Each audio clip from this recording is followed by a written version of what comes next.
விஜயகாந்த் அப்படின்ற பெயரை கேட்டாலே பலருக்கும் நினைவுக்கு வருவது கொடைவள்ளல் போன்ற அவருடைய குணம்தான். பசிச்ச வயிறுக்கு உணவு கொடுக்க வேண்டும் அப்படின்றத தன்னுடைய வாழ்நாள் கொள்கையாவே வச்சிருந்தாரு. நடிப்பு, தயாரிப்பு, அரசியல் அப்படின்னு களமிறங்கி மிகப்பெரிய ஆளுமையா உயர்ந்த விஜயகாந்த் பிறந்த நாள் இன்னைக்கு, அதாவது ஆகஸ்ட் 25 இவருடைய ரசிகர்களாலையும் தேமுதிக தொண்டர்களாலையும் கொண்டாடப்பட்டு வருது. இந்த நாள்ல விஜயகாந்த் பத்தி பலருக்கும் தெரியாத சில தகவல்களை இங்க பார்க்கலாம். விஜயகாந்த் அப்படின்னு எல்லாராலையும் அறியப்படும் இவருடைய உண்மையான பெயர் விஜயராஜ் அழகுராஜா நடராஜன். சினிமாவுல இவருக்கு விஜயகாந்த் அப்படிங்கிற பெயர் வர காரணம் என்ன தெரியுமா? 1979 இனிக்கும் இலை படத்துக்கு அப்புறமா விஜயகாந்த் தனக்குன்னு ஒரு தனி அடையாளம் வேணும் அப்படின்னு நினைச்சாரு. அந்த சமயத்துலதான் தயாரிப்பாளர் ஜின்னா இவருக்கு விஜயகாந்த் அப்படிங்கிற பெயரை அறிவுறுத்தி இருக்காரு. இந்த பெயர் மரியாதையாவும் வலிமையாவும் இருந்ததால விஜயராஜ் விஜயகாந்தா மாற முடிவு செஞ்சாரு. அதே போல விஜயகாந்தில் இருந்து இவர் கேப்டனா மாறியதும் ஒரு சுவாரஸ்யமான கதைதான். விஜயகாந்தோடைய 100வது படமான கேப்டன் பிரபாகரன் படம் வெளியானதுக்கு அப்புறமா ரசிகர்கள் அவரை கேப்டன் அப்படின்னு அழைக்க தொடங்கினாங்க. இந்த பெயர் வந்ததுக்கு அப்புறம் உண்மையான ஒரு வீரரை போல சமூக போராட்டங்களில் விஜயகாந்த் எப்போதுமே தன்னை முன்னிலைப்படுத்திக்கிட்டாரு. தன்னுடைய சொந்த பணத்துல பல இடங்கள்ல ரத்த தானம், பள்ளிகள், மருத்துவ முகாம்கள் நடத்தி மக்கள் நலன் காக்கும் ரியல் ஹீரோவா மாறினாரு.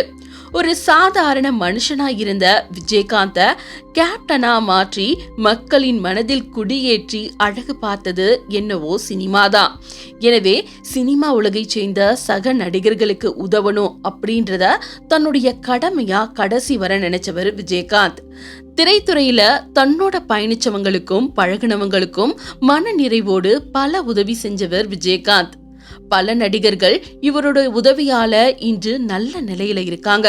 குறிப்பா ஒரு காலத்துல பணமின்றி தவித்த விலாசரசு அப்படின்ற ஒரு துணை நடிகரை தன்னுடைய வீட்டுக்கே அழைச்சிட்டு வந்து பராமரிச்சாரு விஜயகாந்த். அதே போல விஜயகாந்தின் அரசியல் வாழ்க்கை பற்றி தெரிஞ்ச பலருக்கும் பிளான் பி என்பதை வைத்துக் கொள்ளாதவர் விஜயகாந்த் அப்படின்றது தெரிஞ்சிருக்க வாய்ப்பில்லை.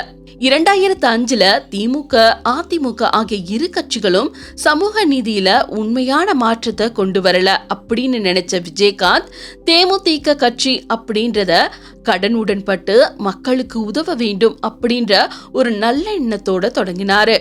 அப்போது ஒரு நாள் சொன்னாரு, நான் அரசியலுக்கு வந்ததுக்கு பிளான் பி இல்ல, தோல்வி என்றே ஆகட்டும், ஆனா நான் கடைசி வரைக்கும் நேர்மையாதான் இருப்பேன்னு.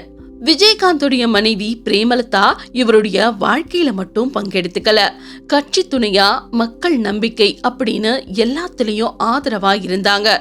இப்போ வரைக்கும் தேமுதிக கட்சிய கணவருக்காக கட்டி ஆண்டுகிட்டு இருக்காங்க. விஜயகாந்தின் கடைசி வருடங்களில் அவர் மனநலமும் உடல் நலமும் பாதிக்கப்பட்டிருந்தாலும் தன்னுடைய அரசியல் மற்றும் சமூக பார்வைகளை அவர் கைவிடல. கடைசி வர கட்சிய நம்பியதும் மக்களை நேசிச்சதும் உண்மை. விஜயகாந்த் ஒரு நடிகர் மட்டும் இல்ல, அவர் ஒரு உண்மையான மக்கள் நாயகனா வாழ்ந்தாரு. இப்போ வரைக்கும் ஒவ்வொரு ரசிகர்களின் நெஞ்சங்களிலும் தொண்டர்களுடைய மனதிலும் வாழ்ந்து கொண்டிருக்கிறார்.